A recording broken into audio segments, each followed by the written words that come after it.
Hello बच्चों, physics की online कक्षा में आपका स्वागत है। अपना लेसन नंबर 3 चल रहा था क्या नाम सरल रेखा में गति। तो इसमें लास्ट वीडियो में अपने क्या नाम विस्थापन एवं दूरी उसके बारे में अध्ययन किया था एवं जो गतियां हैं उन गतियों के प्रकार देखे थे, एक द्विमीय, द्विमीय, त्रिमीय। अब उसके पश्चात अपना नेक्स्ट टॉपिक है चाल एवं वेग, स्पीड एंड वेलोसिटी।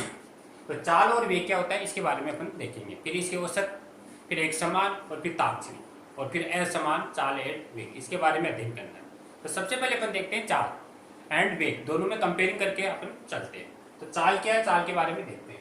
चाल क्या होता है, किसी वस्तु के द्वारा प्रति सेकंड तय की गई दूरी को अपन चाल करते हैं। मान कोई भी वस्तु है, किसी वस्तु के द्वारा एक सेकंड में प्रति सेकंड में कितनी डिस्टेंस तय की जाएगी वही क्या कहलाती है, चाल। जबकि वेग क्या कहलाता है, वेग होता है विस्थापन में परिवर्तन की दर को वेग कहते हैं।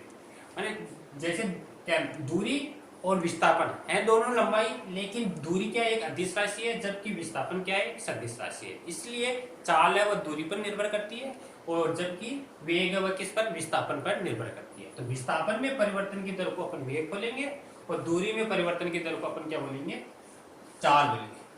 अब चाल है, चाल का फॉर्मूला होता है दूरी बटा समय, तो वेग का हो जाएगा विस्थापन बटा समय।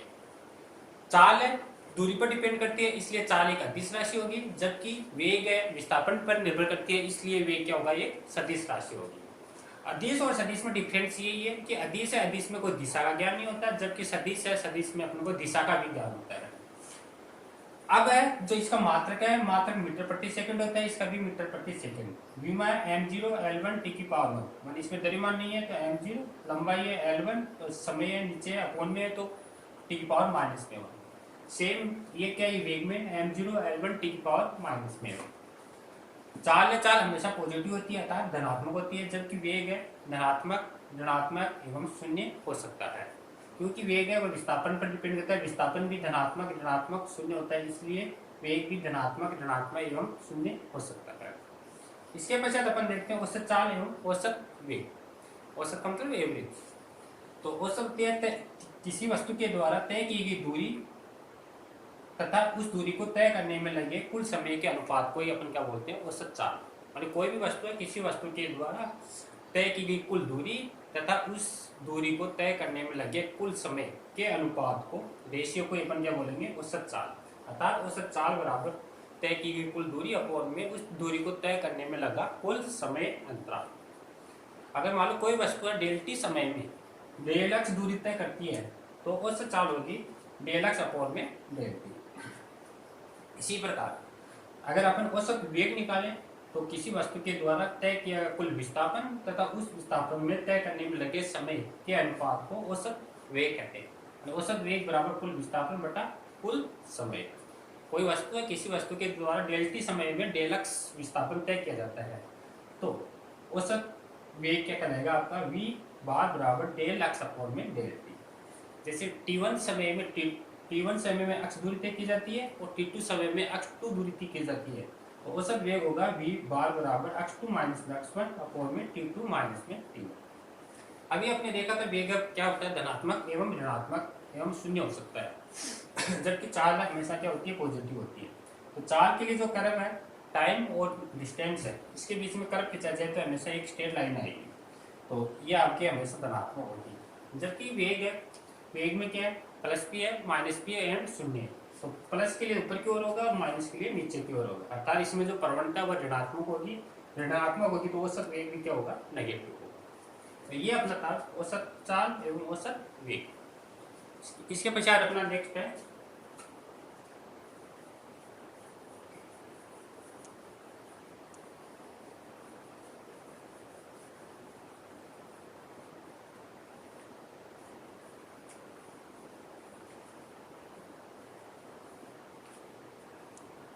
इसके पश्चात है ताक्षणिक चाल एवं ताक्षणिक वेग।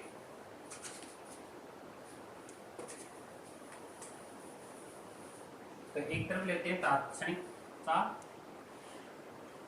ताक्षणिक चाल, और एक तरफ लेते हैं ताक्षणिक वेग।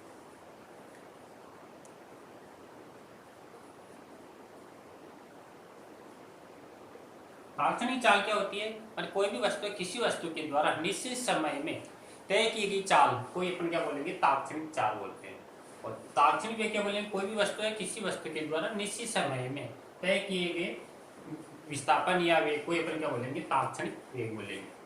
तो किसी वस्तु के द्वारा निश्चित समय में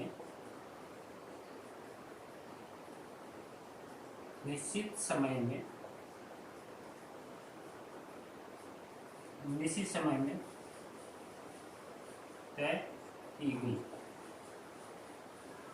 की गई दूरी को तात्क्षणिक चाल कहते हैं, तात्क्षणिक चाल कहते हैं। कोई वस्तु है किसी वस्तु के द्वारा निश्चित समय में तय की गई दूरी को तात्क्षणिक चाल कहते हैं। या दूसरी ऐसे ले सकते हैं, समय के सापेक्ष दूरी में परिवर्तन की दर को अपन तात्क्षणिक चाल कह सकते हैं। अर्थात तात्क्षणिक चाल होगी औसत से निकलती है अपन v बार बराबर डेल्टा। अब इसमें क्या कहते हैं, लिमिट लेते हैं, limit delta t equal to 0 और डेल एक्स अपॉन में डेल्टा t। जो इसकी लिमिट लेते हैं, ये जो डेल है डिफरेंशियल में कन्वर्ट हो जाता है और ये अवकलन है, ये डी एक्स अपॉन में dt। तो इसी से अपन को डेफिनेशन निकलती है, समय के सापेक्ष दूरी में परिवर्तन की दर को ही क्या बोलते हैं, तात्क्षणिक चाल। दूसरा आएगा, किसी वस्तु के द्वारा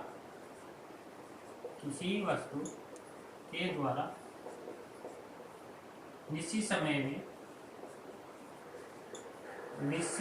में विस्थापन में परिवर्तन की दर, विस्थापन में परिवर्तन की दर को तात्क्षणिक वेग कहते हैं। इसमें विस्थापन आएगा, इसमें आपकी दूरी आएगी। तो इसको भी लिखने का ये मतलब v औसत बराबर डेल्टा, पहले लिमिट लेंगे, limit del t equal to 0 और डेल्टा एक्स अपॉन में डेल्टा टी। तो जो लिमिट लेते हैं ये हो जाता है डी में कन्वर्ट, डी एक्स अपॉन में डी। तो यह आपका कहलाएगा तात्क्षणिक वेग। इसके पश्चात आता है अपना एक समान चाल एवं एक समान वेग।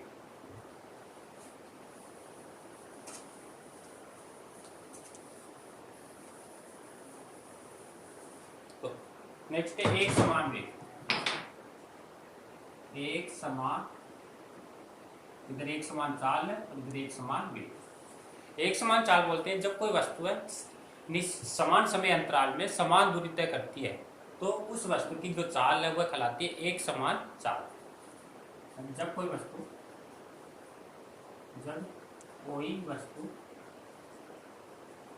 समान समय अंतराल में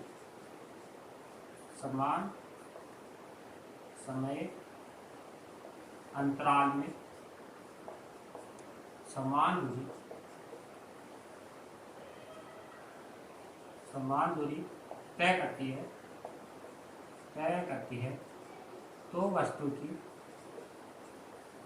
वस्तु की चाल एक समान चाल कहलाती है,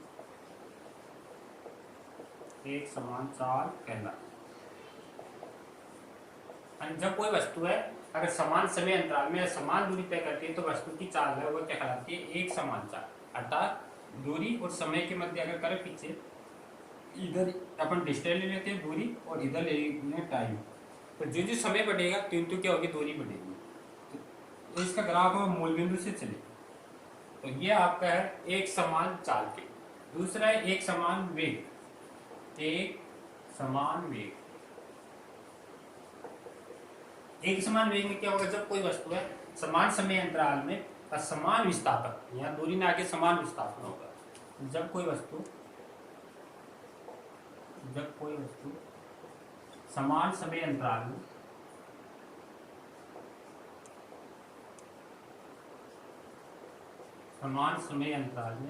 समान विस्थापन तय करता है तो वस्तु का वेग एक समान वेग कहलाता है। ये आपका सेकंड होगा। जब कोई वस्तु है समान समय अंतराल में समान विस्थापन तय करता है तो वस्तु का वेग एक समान वेग है।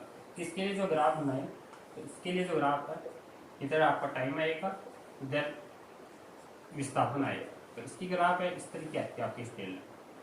ये आपकी पहली डिस्टेंस है x1, ये आपकी x2 है, ये t1 है और ये t2। और ये जो एंगल है ये आपका थीटा बनता है, थीटा। नीचे वाला डेल टी कहलाता है और इधर वाला डेल एक्स। ये एक समान वेग के लिए। दूसरा आता है असमान चाल व असमान वेग। असमान चाल क्या होती है? जब कोई वस्तु है अलग अलग समय अंतराल में अलग अलग दूरियां तय करती हुए आपकी असमान चाल कहलाती है। और अगर कोई वस्तु असमान समय में अलग अलग विस्थापन तय करता हुआ असमान वेग कहलाती है। इसके पश्चात क्वेश्चन है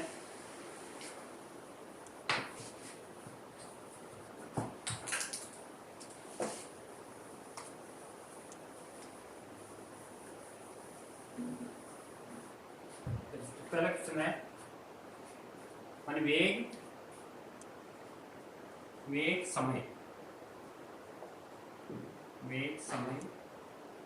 वेग समय वक्र के मध्य का क्षेत्रफल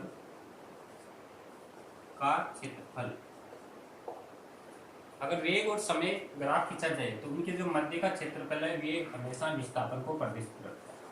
विस्थापन, ये क्वेश्चन काफी इंपॉर्टेंट है। यानी अगर वेग और समय इसके मध्य अपन ग्राफ खींचे हैं तो इसके जो मध्य का वह क्षेत्रफल है वो कौन सी भौतिक राशि को प्रदर्शित करता है? तो इसके मध्य का जो क्षेत्रफल हमेशा विस्थापन को प्रदर्शित करता है। जैसे जैसे अपन ग्राफ बना के देखिए, इधर टाइम ले और इधर अपन वेग ले। तो अगर एक समान वेग है, कांस्टेंट है वेग, तो इसके जो मध्य का क्षेत्रफल आ रहा है नीचे वाला,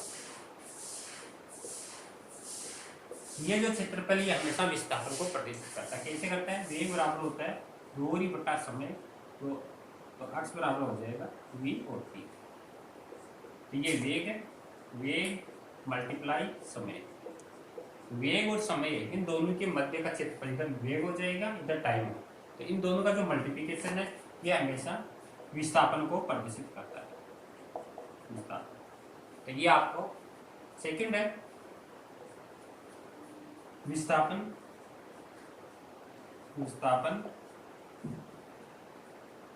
व समय वक्र के मध्य की प्रवणता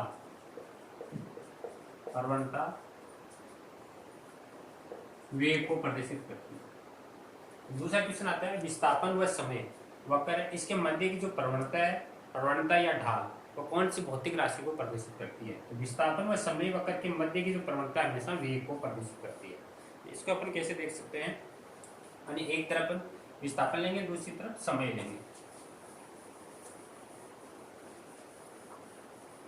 तो इसको अपन देख सकते हैं, अपन इधर विस्थापन ले लेंगे और एक तरफ ये विस्थापन हो गया और इधर आपने ले लिया टाइम। अब इसके मध्य अभी अपने कर्व बनाया था, तो ये T1 था, ये T2 था, ये x1 था और ये x2 था, और ये कोण थीटा बन रहा था। तो जिसके नाम देते हैं, जैसे ये A पॉइंट है, ये B पॉइंट है, ये C पॉइंट है। तो ट्राइंगल हो गया त्रिभुज ABC में। थीटा के सामने भुजा लंब, ये आधार और ये कर्ण। तो जो टेन थीटा होता है वो लंब बटा आधार। लंब आपका BC और आधार है AC। BC अपॉन में AC, तो BC अपने पास क्या डेल एक्स है, ये डेल एक्स और ये क्या है डेल टी।